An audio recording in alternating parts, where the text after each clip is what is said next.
מושגים שאני אשתמש בהם, המאבק, המלחמה והמערכה.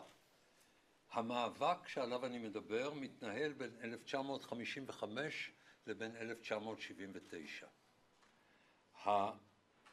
המלחמה היא בין 1967 לבין 1979.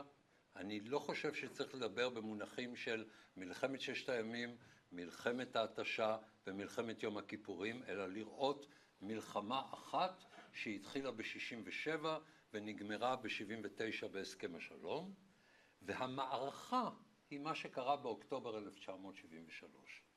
ואני אנסה להשיב כאן על 6 שאלות. קודם כל, על מה התנהל המאבק בהקשר הרחב שעליו דיברתי, מי ניצח בקרב או במערכה של 73, מי ניצח במלחמה של 67 עד 79, מהן המשמעויות ההיסטוריות של הניצחון הזה, ואחר כך אני רוצה בקצרה להתייחס לשתי אגדות אורבניות שהתפתחו בעקבות המלחמה, וללקחים רדודים שהתפתחו בעקבותיה, ואני רוצה להציע לקחי אמת שצריך לאמץ אותם. קודם כל, על מה התנהל המאבק? המאבק מתנהל בין 1955, עלייתו של גמל עבד אל-נאצר, לבין הסכם השלום, חוזה השלום הנפרד בין ישראל לבין מצרים ב-1979. ועל מה הוא מתנהל בהקשר ההיסטורי? צריך לראות את זה בהקשר של שני הצדדים המעורבים, אלה המלחמות בין ישראל ומצרים. יש גם כל מיני דברים בסוריה ובכל מיני מקומות אחרים, זה מתנהל בין ישראל לבין מצרים. הבעיה העיקרית שמעסיקה את העולם הערבי, מאז ועד היום דרך אגב, היא השאלה כיצד אפשר ליישב בין גדולת העבר של הערבים לפני 1400 שנים, שהתקיים גם לפני 1000 שנים, גם לפני כמה מאות שנים עוד נשארו שרידים ממנו, לבין מצבם העלוב של הערבים בזמן האחרון. איך ניתן להסביר, ברנרד לואיס קרא לזה, מה השתבש? What went wrong? מה קרה שהערבים שנועדו לגדולה נמצאים בשפל המדרגה? זה מה שמעסיק אותם. ולשאלה הזאת הייתה תשובה בתקופה מסוימת, ואת התשובה נתן גמל עבד אל-נאצר, שאמר, בעייתנו הפיצול, תשובה הוא האיחוד, ואם כולנו נתאחד כאשר יבוא סוף סוף מנהיג כריזמטי שמסוגל לאחד את כל הערבים, והנה המזל הגדול שלכם, אני פה. אני המנהיג הכריזמטי שיכול לאחד את כל הערבים מן האוקיינוס ועד המפרץ, מן האוקיינוס האטלנטי ועד המפרץ הפרסי. ועל כן תקוותם של הערבים, הדבר היחידי שחשוב להם, נובע מזה שאני גמל עבד אל-נאצר, או ממשיכה, me, Gamal Abdel Nasser, and those who will continue my way, we shall reunite the Arabs and they will have a hope for a future which will express their greatness. This is their concern. On the other side, you have the Zionist enterprise, Israel with a very frightening idea that someone will unite the Arab world and turn it against Israel. This happened in 1939. The White Book was issued then when all the political power of the Arab world brought us the White Book, which if Nazi Germany did not exist, the state of Israel wouldn't come to the world.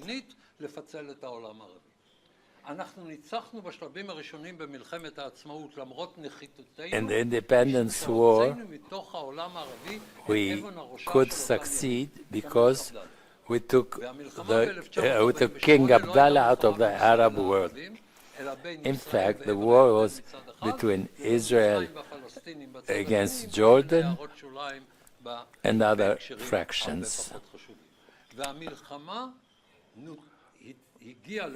the war resulted with Israel victorious in the first stage. In the second stage, we were also victorious.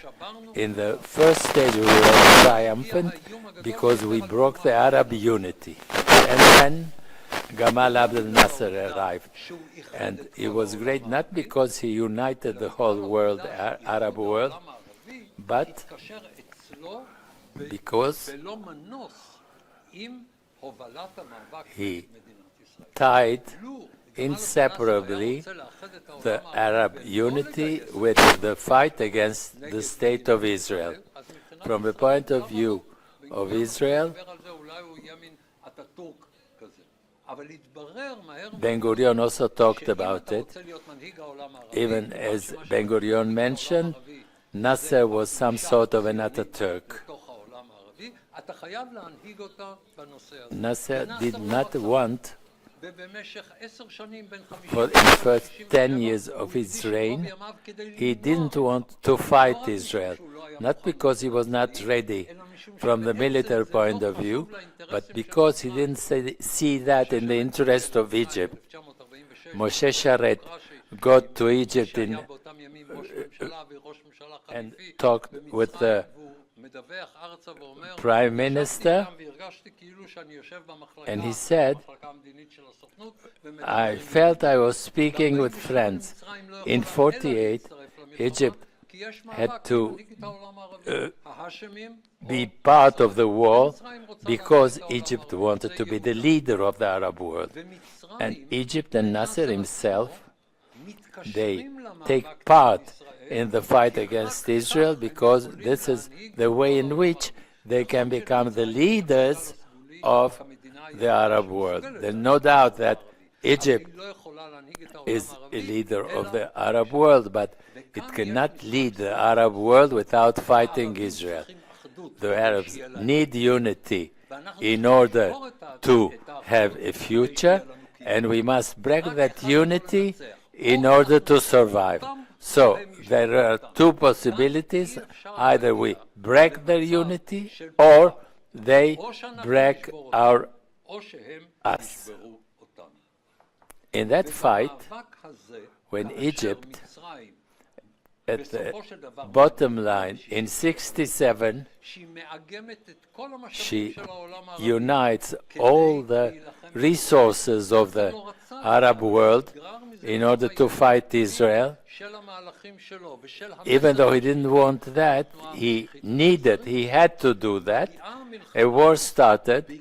After the war, Israel has territorial gains. And the problem is, will they break us by putting us back in the situation before the Six-Day War and continue what they did in 1948? Or will they cancel the hopes brought by 1967 and we shall have to pay for our victory in 1967. If at the end of the Six-Day War Israel describes its dream as follows, in 1967 it says, we want a deal of 48 against 67, which means we'll give the Sinai Peninsula back to Egypt and the Golan Heights to Syria in order to break the Arab unity. When Egypt will come out of the Arab unity, the Arab unity will collapse and there will be only 4 countries around here: Iran, Egypt, Israel, and Turkey. You take Egypt out of the equation, and this is the purpose of Israel, the aim. Now, there are 2 possibilities. Either we triumph or they do. And this is the reason, this is the basis of the fight. all the rest is unimportant. With Sharm el-Sheikh or without it, settlements or not. When Egypt is the loser and leaves the whole Arab world and stand alone,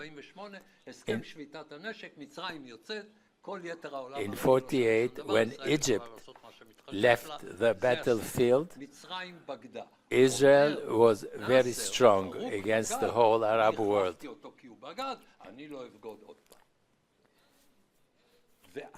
And then the fight, the big fight, takes place in the light of what happened in 73.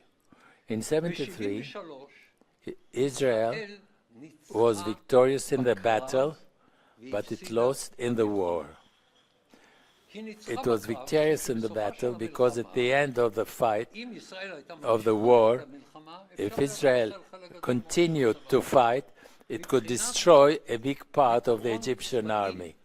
From the point of view of the advantage at the end of the war, Israel was victorious. But in the war, we lost. In the fighting of 73, in the battle of 73, we lost because after the war, the position of Israel was less strong than it was than the Egyptian side was. Here, there's something extraordinarily strong to the credit of Sadat. He was a strategist of first degree. It is true that he signed the peace agreement. Israel has a strategic superiority on Egypt. Since 55 and until today, the Egyptians themselves say that Israel has strategic superiority on the whole Arab world. No discussion, no argument against that. But what they want, that American pressure on Israel, as it happened in 57, so that in the fight, operative military fight, Israel was victorious, but in the strategic fight in 73, Egypt was victorious.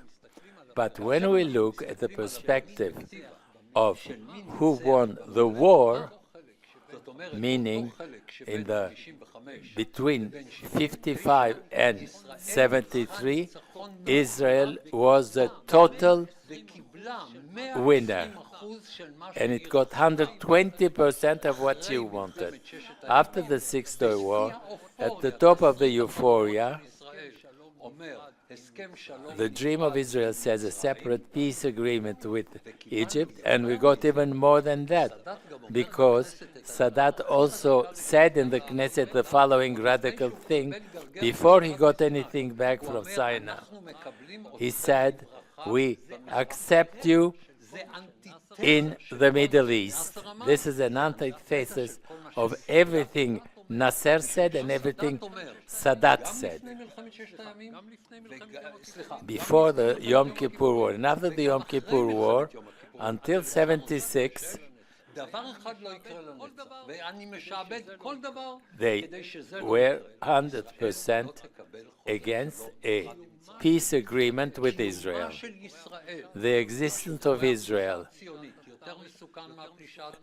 the Zionist invasion, which in their eyes was stronger than the Tatar invasion, was something unacceptable, and suddenly it turned into something real, because Sadat understood that he could not continue in a situation where a continuous war was going on.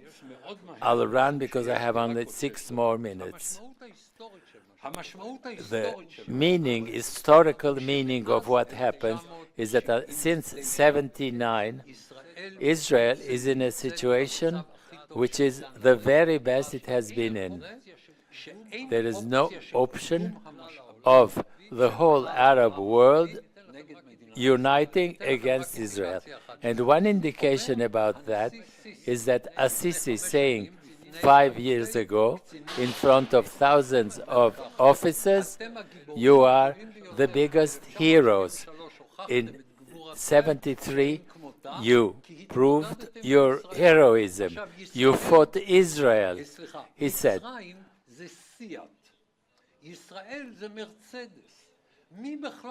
Israel is a Mercedes, Egypt is a Fiat. Who can stand against a Mercedes? The mere fact that you went to fight against, the fact that you went to fight against Israel is heroism itself and is a historical victory. And then these are two, we have now two urban legends. In 73, there was a danger of destruction for Israel. This is completely unbased. One is to be an idiot to say something like that. Egypt went out to war for a few kilometers and for a few days in order to hold a few kilometers to the east of the canal. Anyone who wants to find proof about that intention, that was the only aim of Egypt, can see many, many documents about that. That Sinai would cross hundreds of kilometers when it was exposed to the Israeli Air Force. They had no chance whatsoever to do that. Let's suppose also about the Syrians. So, if they, what would the Syrians do if they did continue with their tanks? And the second legend is that there was an option for peace before the Yom Kippur War, and Golda said no. In a bad case, this is a lie, and in the second case, this is ignorance.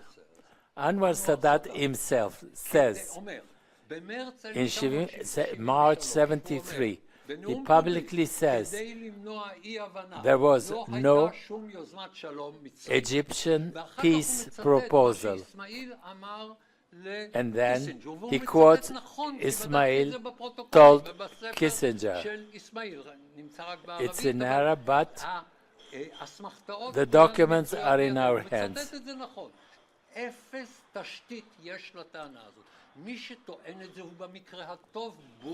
Again, this urban legend has no basis, and anyone who claims it's true is simply ignorant.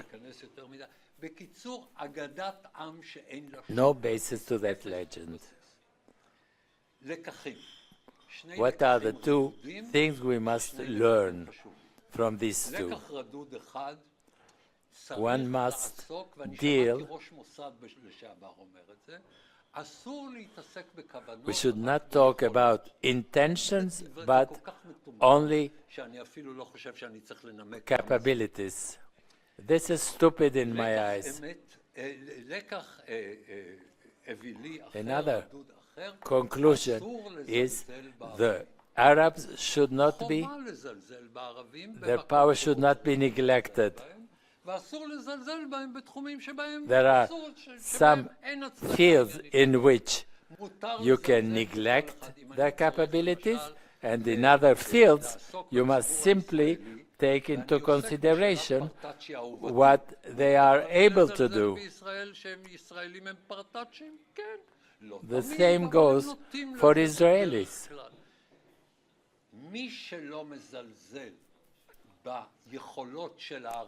If in a modern war you don't neglect what the capacities, the real capabilities of the Arab world are in a modern war, then would need an IDF that would be tenfold stronger. There are places, like in the Air Force, the way to manage things, but in other fields, we should not neglect the Arab capacities.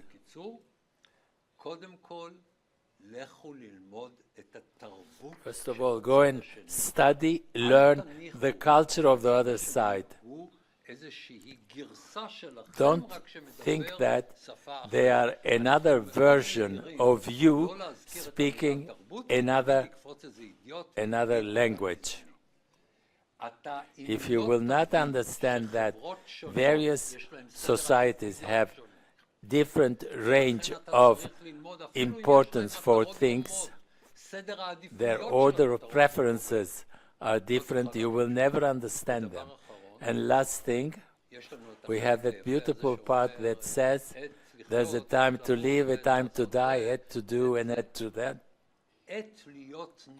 There is a time to be very, very strong and hard, and there's a time to be more flexible.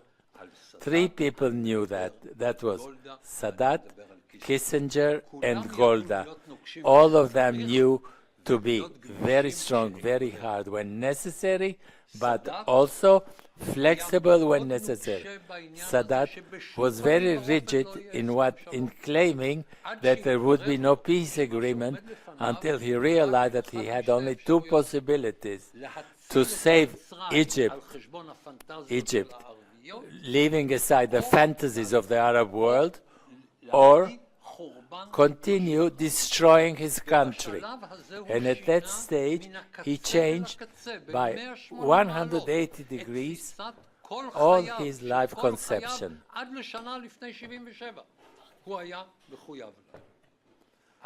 He knew to be rigid and then turn flexible when necessary. Golda Meir, who knew to be strong and severe and say, even if it will be a war, Egypt will not get all of the Sinai unless there is a change, a revolution in the Egyptian position. She knew when to be severe. Rabin was also a strong leader in his first term. He said in his first term, yes, we have been hurt, but you will not get all of Sinai until you fall on your knees. And Kissinger, who in the beginning wanted very much Israel to be victorious very quickly and do the favor immediately, said, no, Israel didn't deliver. Now I want Israel be dependent on me and Egypt be dependent on me, and for me it will be a win-win situation, and this in order to give historical justice to Golda. I think she was okay before the war, because part of what things we are told she said is simply not true. These are lies. And Golda was hard, was severe from this point of view. But in the end of the war, when Israel could realize its whole policy, Golda knew, in addition to American pressure and the Russian threats, she could understand that there is a difference between avoiding a war and avoiding wars. Before the Yom Kippur War, it was possible to avoid the war by accepting the Egyptian position. But Golda avoided future wars by understanding that if we don't realize the Israeli military advantage, American pressure will make things work otherwise. Thank you. תודה רבה לך. So, Dr. Anat, she is a researcher in the Division of History in the Open University on the Middle East and above.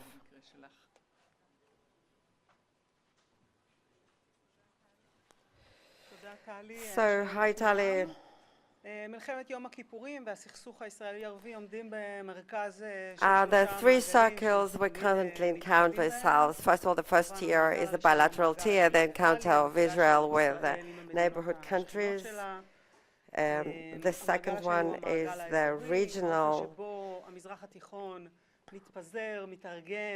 how actually the Middle East changes following the war and because of the war, and the inter-superpower tier where the Soviet Union and United States clashing as a part of the Cold War and try to fulfill the interests that are related to other arenas as well. So those topics and those contexts of three of those circles will be discussed in this panel. I would like to invite to the stage the researcher that will be talking. The first one will be Dr. Yaniv Friedman, head of the research of the IDF and history in one of the institutes and one of the organizers of the day. Mr. Yair from the Department of History, he's also a researcher. And last but not the least, Mr. Yogev Elbaz, he's an editor of the Yesodot magazine, which volume you just received. So we're about to open the microphones so we can hear.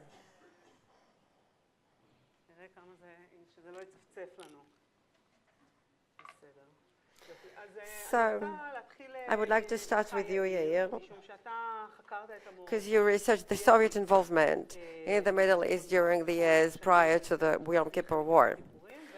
And you complied with the very fact that the Soviet Union tried to create some kind of channel of communication, a few channels of communication with Israel during the period prior to the war. Can you tell us what were the interests that led the Soviet Union to try to initiate some kind of renovation of this communication? I will try, and I think that we should definitely start with the very fact that the Russians did disengage, they disconnect the diplomatic relationships in '67. And very quickly they recognized the very fact that was too unilateral step that didn't serve their interests. They asked themselves, why did they disconnected the relationship with Israel? Later on, they understood that it was quite an emotional. The loss in war of their clients shocked them as much as it shocked Egyptians. They didn't do anything military, so needed to do something emotionally. The Syrians and Algerians and Egyptians disengaged from the United States very quickly, and the pressure increased.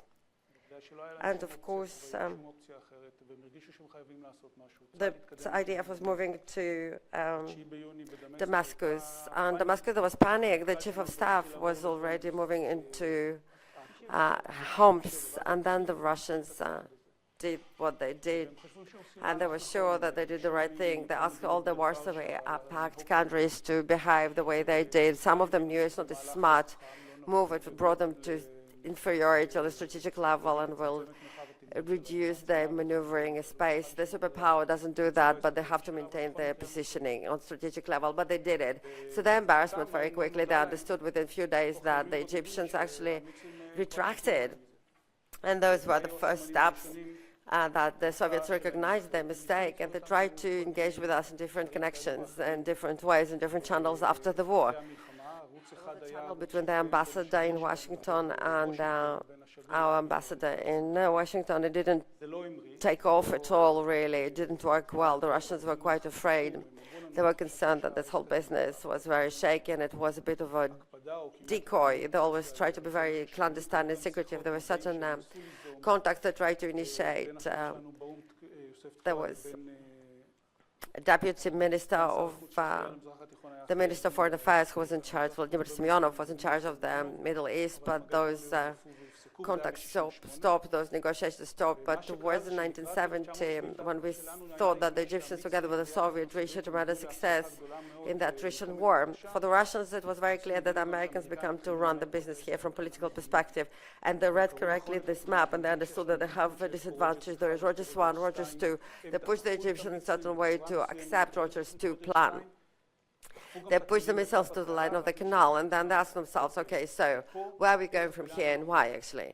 And that's what brought them during Nasser's lifespan, a month before he died, before the ceasefire was validated. A few days before, they started to understand that we have to do it now seriously. And what was the purpose? What their goal, in fact, while they're trying to create those connections with the Israelis? What was the purpose of those conversations with the Israelis when they tried to get in touch? Their conclusion, and it was at the most senior ranks, that was to prevent war. They explained to us, and I think they actually did it quite honestly, really, with integrity. I never actually found any decoy strategy they tried to pull on us, but they were afraid of war. Their assessment was that the IDF, regardless the results of the attrition war, in the certain sense that Israel were quite exhausted by attrition, in fact, but there were few wings of planes that were quite bended at that point, but they really understood that we need to find some kind of settlement, and if they will not do that, the Americans will do that. There was already Rogers. Israel folded Rogers somehow. The government fell in Israel. They wanted to prevent war because they were afraid that additional war will infringe the Soviet position in the Middle East, will reach the arrangement that they will not be involved in. They were afraid for years and years of Chinese entry into the area. They were afraid of the Palestinian problem, that it will be actually overshine this whole business here. So they needed the strategy, and they wanted to start talking to Israel, and they found a way to actually meet us. So let's stop here, and we'll talk later on how Israel responded. I would like to turn to you, Yaniv, and to ask you, so how exactly this system looked at that point that was after the resolution 318, what happened on those front lines? So what was the level of involvement? So there is a certain difference between the Syrian front and the Egyptian front. In fact, when you open Wikipedia, 25th of October, the Yom Kippur War was over, and the cannons kept silent, but the government political front actually continued, especially in the north with Syria. In Egypt, we're very quickly going into them. 21 conversations, then Geneva Treaty, and there's a separate agreement with Egypt and Israel. On the Syrian front, there's still the military campaign going on, but it's actually what is really missing is a diplomatic campaign of Israel with the Syrians and versus the Soviet Union. Because on the 11th of October, Israel stopped the Syrians and invaded the Syrian plateau. In fact, there is this Syrian enclave that emerged, which was supposed to be the ace in negotiations with the Syrians at that period of time. So we did have 8 months, more or less, of the confrontation on a military and political level with the Syrians directly, when the involvement of the Soviets here was very well felt and quite deep, so how the things were expressed. Soviets had a policy as no peace and no war. They didn't want peace, but they didn't want war as well. So there's some kind of very practical, very utilitarian approach. I want my clients to be dependent on me, but we didn't want war because the gaps in power were significant.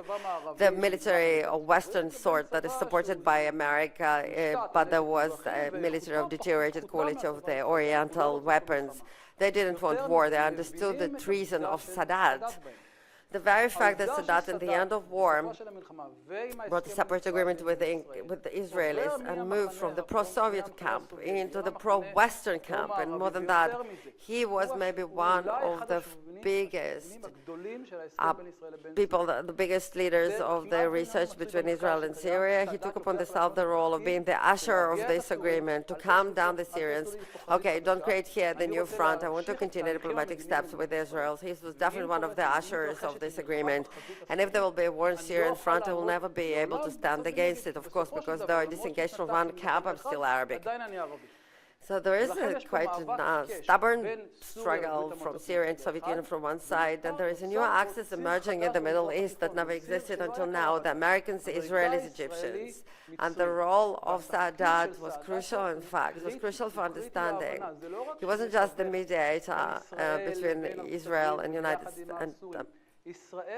States. No, Israelis and Americans were coordinating their steps versus the Soviets and the Syrians. Syrians in the position where they understand that the Egyptians left them and neglected them, and the Syrians were not that interested in their services. They understood deeply that those who can actually bring them a political achievement would be only the Americans, and the way to Israel go through Washington and not through Moscow.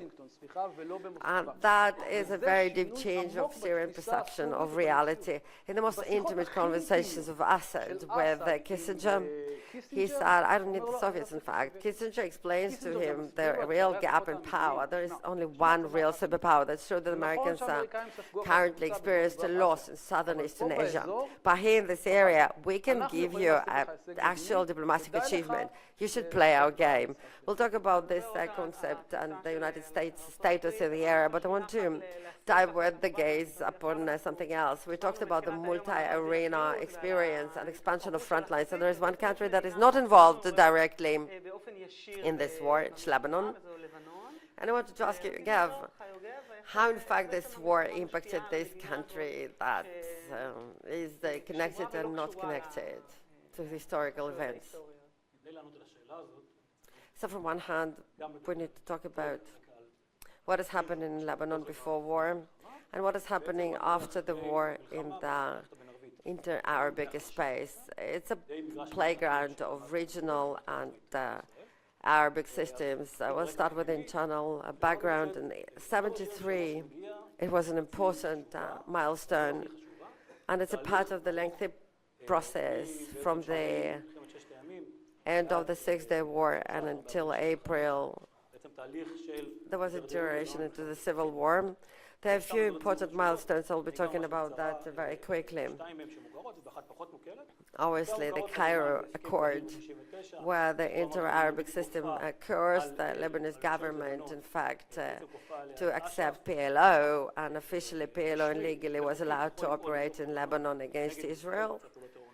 And the second point was the Black September crisis, which actually, we call it the Black September crisis, but again, it continued until 1971, in fact, to expel all the headquarters of PLO from Jordan, and they wandered, in the end of the day, into Lebanon and to Beirut and its surroundings. And Lebanon became, in fact, the training base, the main compound of the Palestinian resistance. And the last point that is well known in the research but not to the public is the May crisis of 1973, miniature civil war of 2 weeks in Lebanon, where the Palestinians challenged the Lebanese government, and the Lebanese government turned to Israel and United States. They all did their part, blue and white project, and the American involvement as well, and the Israeli response. So in Lebanon, they all understand that no one will help them. Government of Frangia, the president of Frangia started to get closer to the radical axis in Syria, Libya, and Iraq. And the Christians were arming themselves up to the teeth. The Muslim Lebanese left was arming itself, and even the Shia faction that was then discriminated started to create a clandestine front to handle the Palestinian challenge. So this is until 1973, October 1973. What happened after the war? Just want to complete this inter-Arabic situation. It's very much connected to Lebanon. After the war, they talked about that before, Professor Schueftan and Dr. Friedman as well mentioned that Egypt basically managed to crush the Arabic world and started a bilateral move versus Israel. So the Syrians, in order to prevent that, in order to undermine that, tried to use PLO and gave them money and weapons to attack Israel. So the Egyptian step shattered the unity of the Arabic world. There was the oil boycott that was very damaging for Lebanese state because the oil and the gas prices were rising, strikes, and the war of ethnic factions in Lebanon. It's also the status war, because Muslims were the lower class while the Christians were the higher class. So it's also a class war in Lebanon at that point. PLO becoming much stronger due to the Egyptian guilt feelings and because of the Syrian support. Egyptians neglecting the pan-Arabic idea felt guilty and wanted to adopt its idea back, so PLO enjoys best of the both worlds. And in 1974, harsh terrorist attacks that are happening in Lebanon and in Israel by hands of PLO. So let's stop here. But they are, in your research, you describe various phenomena of class war, increase of religion, conservative religion. It's quite a mirroring of other places, really, a lot of cultural rift. Let's see here the mirroring of something that is happening maybe in a different era, closer to us. You can all create your analogy. But let's go back. We'll go back to that again. Yair, I would like to ask you, you talked about those contacts that the Soviets initiated. So before the war, what was the Israeli response to attempts of the Soviets to create some kind of breach? What did the Israel do when the Soviets tried to reach out? What were the Israeli interests then? What Israel did during those negotiations, and what happened really? So what was the Israeli position when they sent all those mysterious envoys from the Soviet Union? You have to understand that Israel, until the relationship were disconnected, we were always looking for healthy connections with the Russians. We wanted to talk to them. We constantly believe that we can build a positive relationship. Russian culture here, obviously in the 60s already, was very prominent, but it was all in vain, and Russians probably learned from their step. And before Israel responded, we need to understand that Russia was a mass that is not just enigma for the whole world. It was enigmatic towards us. We never understood them. We had the embassy there even then. Maybe they looked at the shopping window, but they couldn't really penetrate. They couldn't really talk to those who wanted to talk to them. It was a very harsh discourse that did not allow an intimate understanding of Russian culture and Russian awareness. It was almost a bureaucratic conversation. We asked them questions, they answered the same answers, and there was not much to really digest. And when they turned to us, it was a significant attempt of, it was a channel, we don't have time. There are different ways. The academic research, different people that started to send some kind of Russians who wanted to talk to Israelis. What matters in this story that we did see that for the Russians it all been top down. If they send you a few channels and they all deliver the same message, it's like the Red Army choir, really. Israel had to understand and to digest that all of those signals that we see, that we receive, is an echo of those who said the second biggest superpower in the world that you suspect being hostile currently wants to talk to you. They did find various meetings in the end of September 17. When Nasser was alive, they knew how to send a serious delegation to Egypt, but we didn't know that we'll be getting those signals. Evgeny Primakov, that in Israel didn't know well, afterwards we learned more about him. There was also daughter of the Prime Minister of Soviet Union then, Alexei Kosygin, she was there. There was quite a bunch of serious people. They all had more than one hat in the Russian administration. And our delegation had people that worked the research, head of the geological research, Alex Kenan, but the more important and interesting and instrumental person in our delegation was Shalev Feind, who was then the research, he was a director of research in Sorek, and then the head of the nuclear committee in Israel. He had conversations with Primakov. There were talks, and Primakov said, we want a channel with you, a serious but a clandestine channel with you Israelis. And you have to ask us for it. It was very important for them that the Israelis will initiate this channel. And Friar, in order to answer your question, and I will run into the future, he came back to Israel. I don't know whether it was negligence or quite an organized response. So he wrote a response.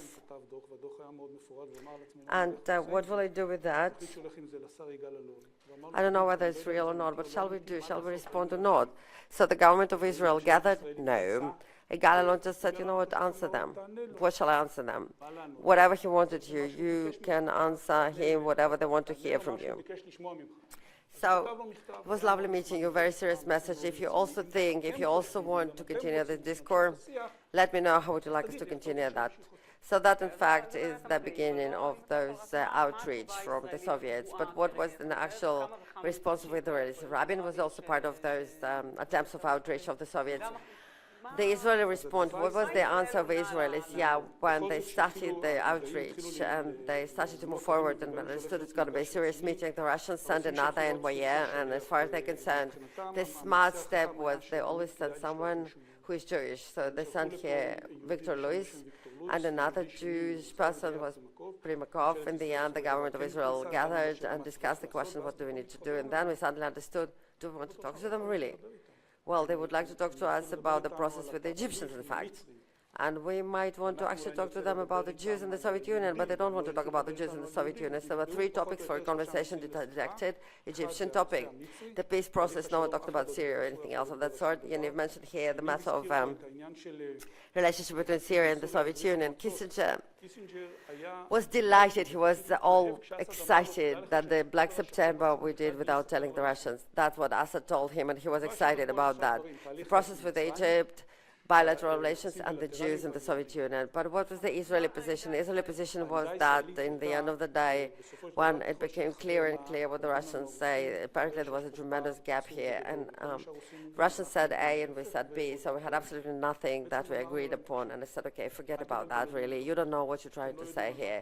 We know much better than you what we want to achieve specifically. The Russians said in general and very historical, abstract level, the time is not in your favor.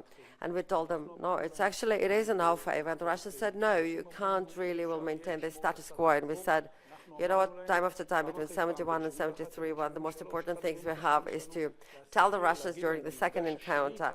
In 1971, you confused us with different promises of no ceasefire. We have a ceasefire, it's still valid and it still exists. And the Russians told us, listen, it can't continue like that. It can't carry on. There will be war. And we told them, the Arabs don't even think about war.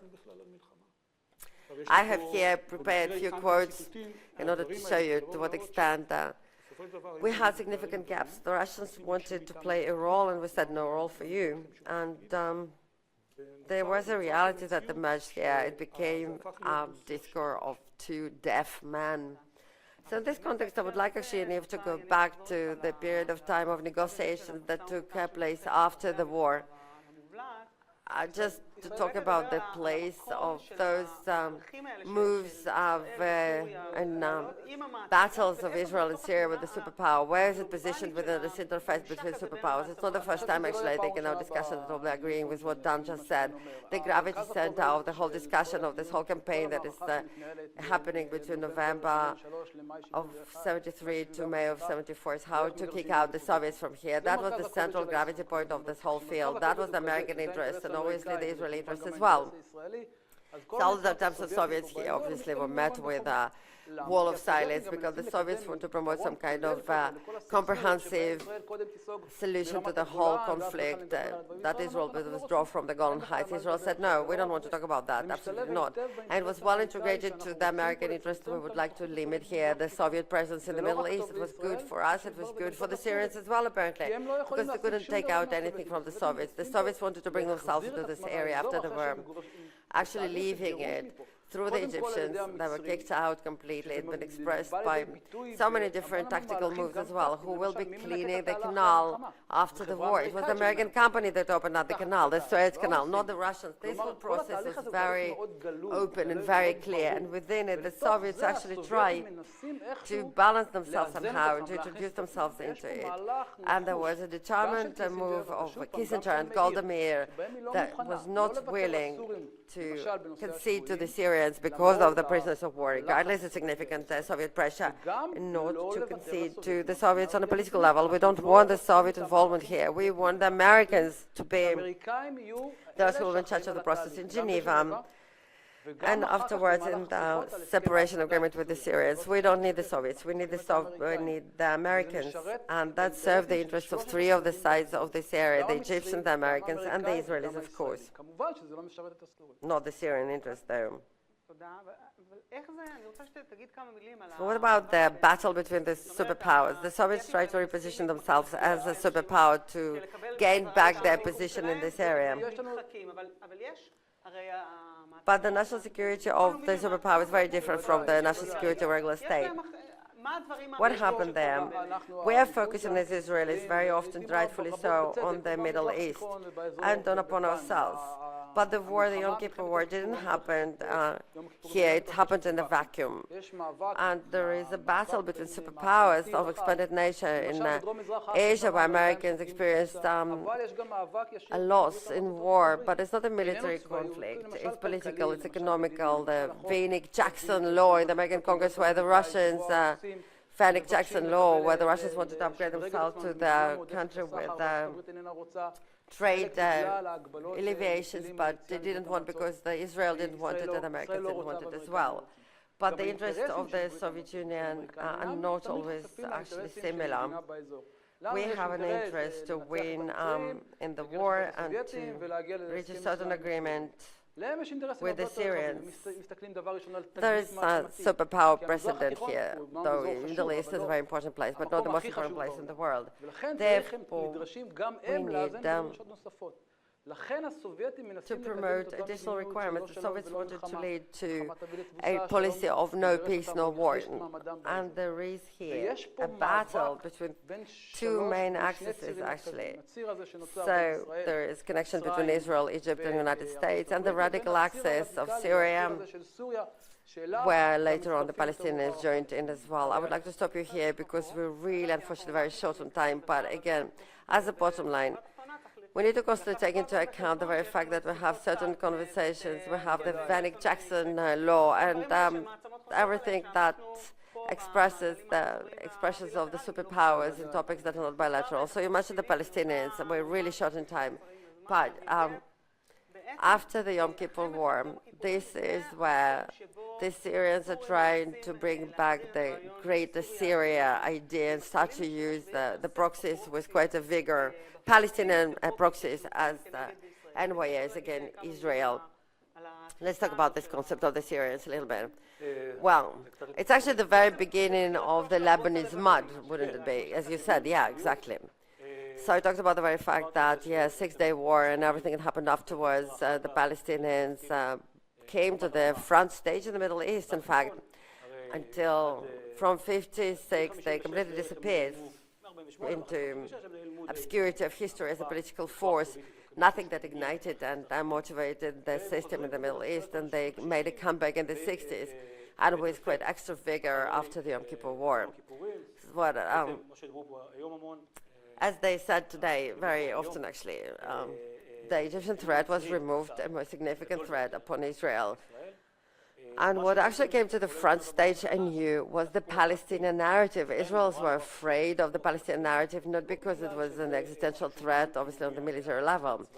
It's a nuisance, it's an enforcing nuisance, obviously, and the harsh terrorist attacks in Kiryat Shmona in 74 and in Ma'alot, Savoy Hotel, and etc. So there were really deadly, lethal terrorist attacks, but what was harder for Israel was this concern that it will be coerced into arrangement of the Palestinian state to the west of Jordan.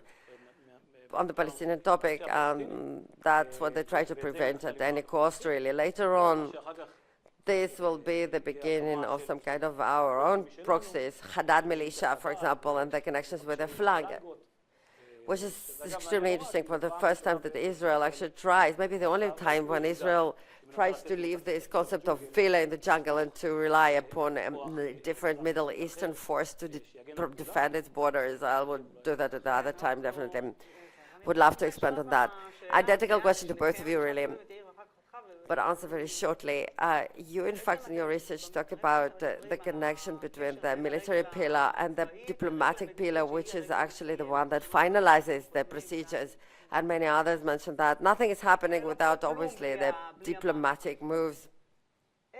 What can we conclude from those conversations that never came to fruition about Israel of today, with all the cautiousness that is obviously needed? And what is the importance and how this diplomatic pillar impacts the outcome of Yom Kippur War? I'm not sure that the diplomatic pillar here is actually the decisive one. I would say that it's the one that begins the process, not necessarily ends it.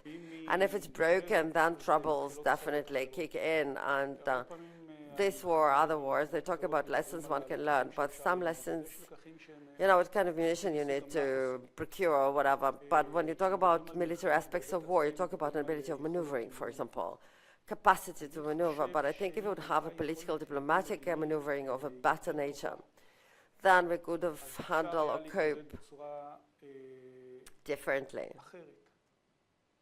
with military challenges, or political challenges, or strategic challenges.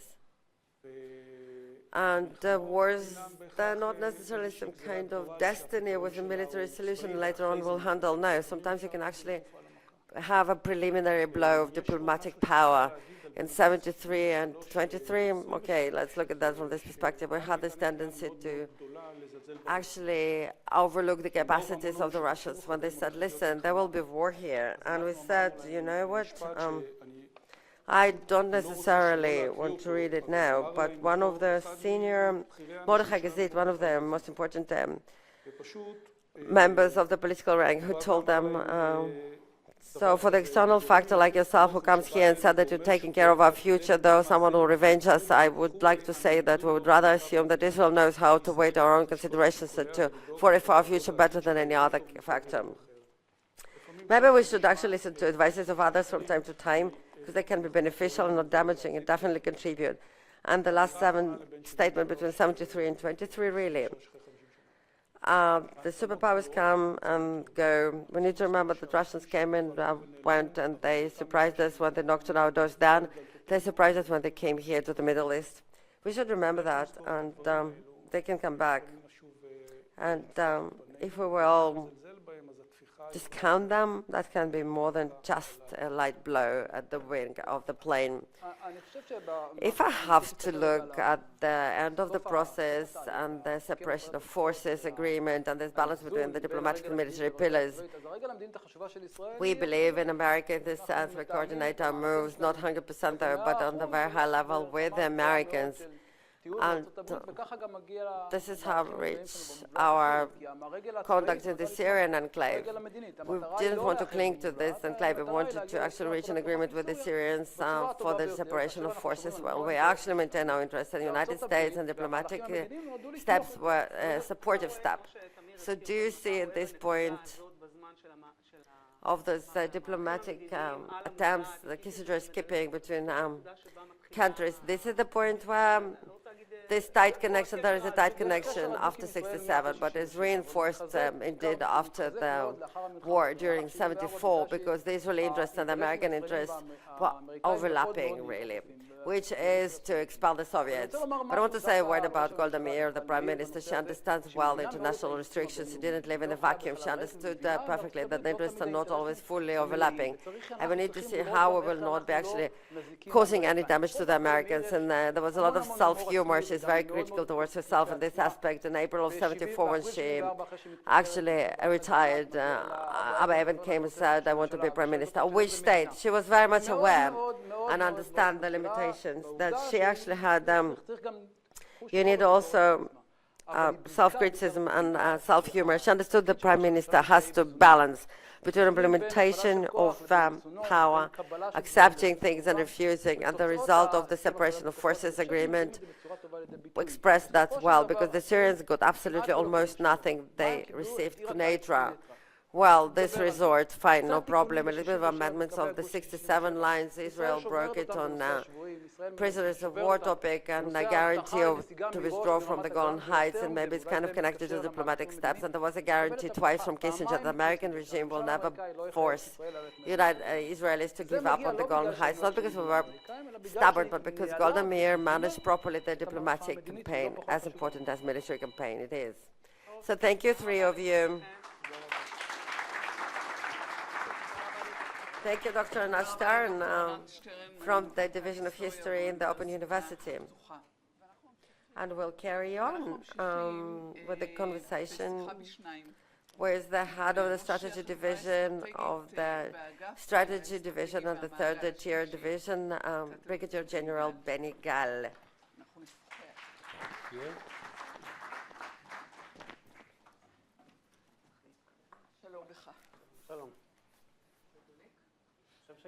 Can you hear me? Yes. We have some 15 minutes. It's not long enough. Some of the things that have already been said, theoretically, still part of your words. But you will present your picture. I want to start with your title. You were the head of the strategic division.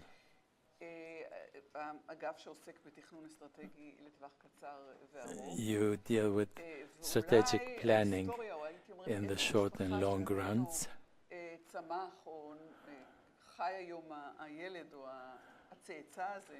So you are the division for strategic preparedness. In the last 50 years, the strategic conception has changed. It has been reconsidered, reshaped, renewed. When we talk about you with your unit, we see that the changes, no doubt, express the self-search of the military inside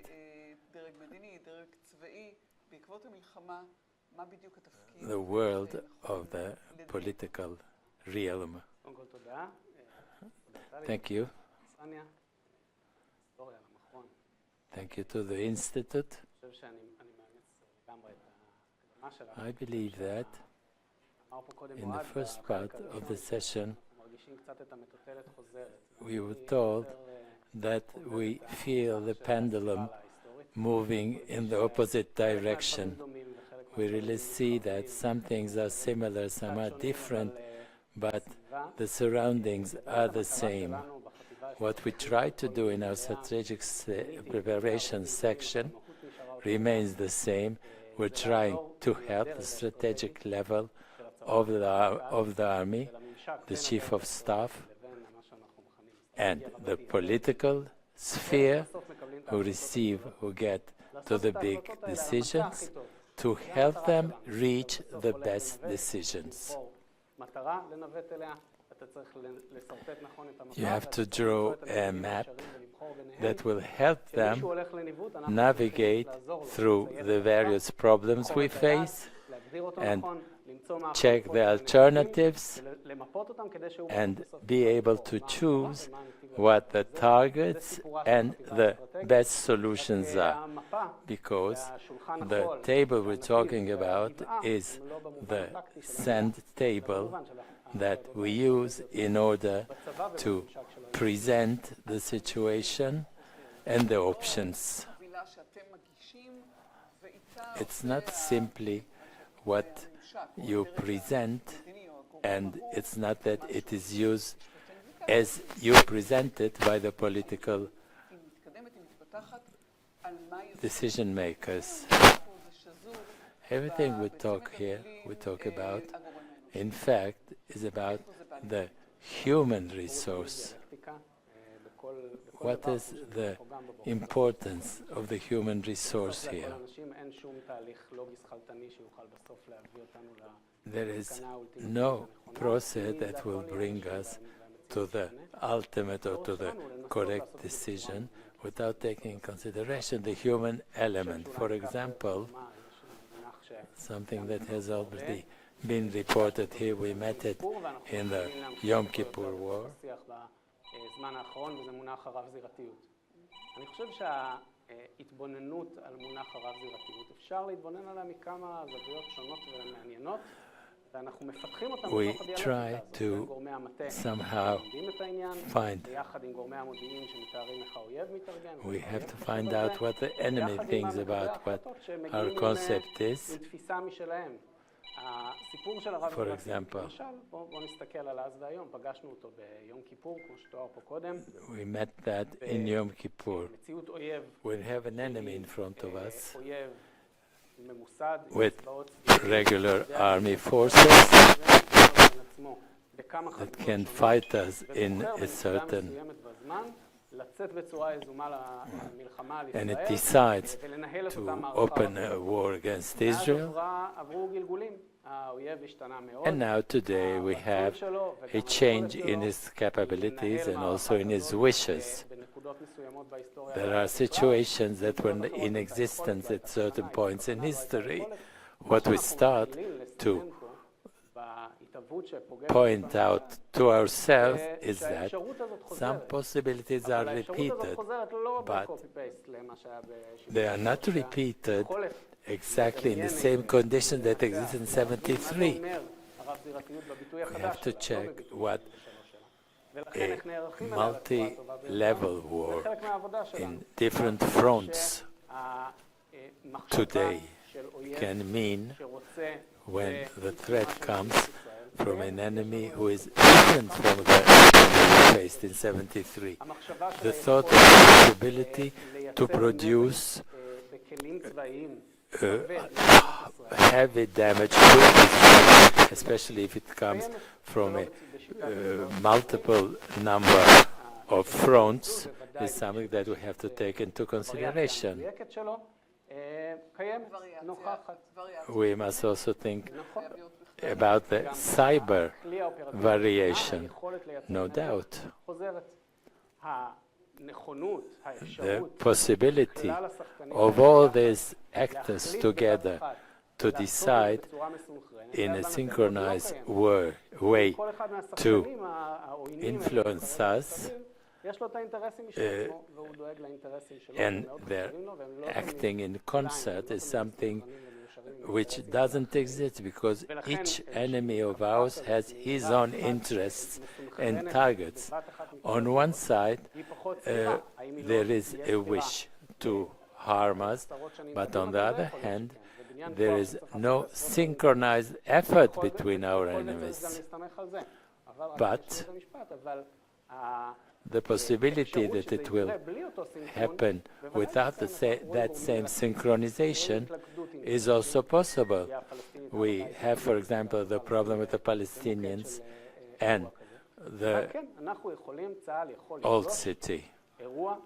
There's no doubt IDF can confront a certain situation that must bring it into action, and this can come from various elements and from different fronts.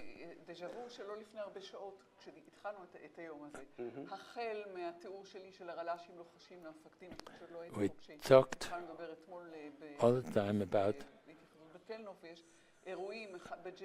right now, today, we know there are many points of tension with the Palestinians, etc. Today, we are completely in front of different kinds of threats and activities. We talked earlier about one of the failures that appeared in the conception of multi-fronts and confronting that situation in a synchronized way. For example, we can have surprises if two countries will attack at once, Egypt and Syria. Could we be ready from this point of view? Yes, definitely. The fact that someone comes and the fact that the war can start from any starting point is logical. It can develop into a war, and such a war will not be focused on something specific, and it will not develop only on one front. We must suppose that, and this I know because I deal with strategy and also policy. My appreciation is that when I take into consideration a certain development of situation, the decision on how to get ready is the most important one. And maybe that a certain situation that doesn't look logical right now may be logical in 10 years, and in fact you have to get ready for it, to prepare yourself for that now. Correct me if I'm wrong. Earlier, when we talked about the position of the superpowers in our region, the significance of their policies is important. Very often, every part is seen as owning different interests, very often even contradictory interests. How do you play, how do you dance between all these possibilities and interests? If in 73 you asked me in real time which interest belongs to whom, it was also true. And in 50 years, when they will look at our day, people will also be able to describe the interests of the local countries and also of the superpowers. But I also think that the history, we were in a situation in 73, which has been described perfectly well here in the last panel, in which what happened in the battlefield no doubt influenced the outcome and everything that happened before it, and it also took place within a strategic battle between the superpowers. Energy, ways of trade, influence on various blocks were all important elements of the war. I think that we are now, right now, with a bit somehow different actors, we are in the same situation from the point of view of interests. And if a war happens in the near future, we see a Near East, a Middle East, where energy, while going down in value or in interest in the world, is very important in the Middle East. We are in the Middle East where there is a physical presence of the superpowers. Americans are in many places in the Middle East, and if there will be a war here, they can be hurt. So they must know how to manage that chance of being hurt. We have the Russians here at our side in Syria. If anything happens there, this will also hurt them. And all that, we are talking about very big competition of superpowers competing for influence in the world, and China is also in the picture, about energy, the possibility to vote in the UN and everything. And when something happens in the Middle East, there's no doubt that influences. I believe that we must really rely on something that can help us in the operational level, and that is considering really a multi-front war or conflict. The frame that will help us to imagine the next war will be something regional. In fact, the war in the Ukraine is not the war in Ukraine, but in Europe. We have two powers using their influence in it. I believe that also in the Middle East, the fighting between Israel and the Gaza Strip is not essential. I believe that the next war will be a war in the Middle East where Israel will fight on a few fronts. And again, the influence of the superpowers will be one of the elements of the conflict. The war will take its developing force and its forms, its variations according to the interests of the superpowers in the region. Time has passed quickly, but two small matters are still important. One of them is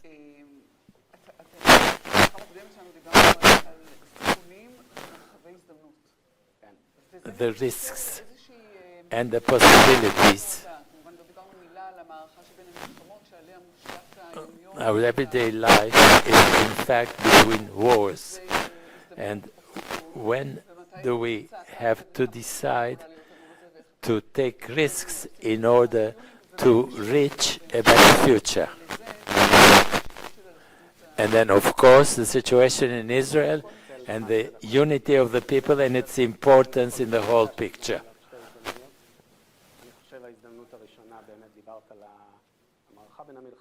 If we talk about the intermission between the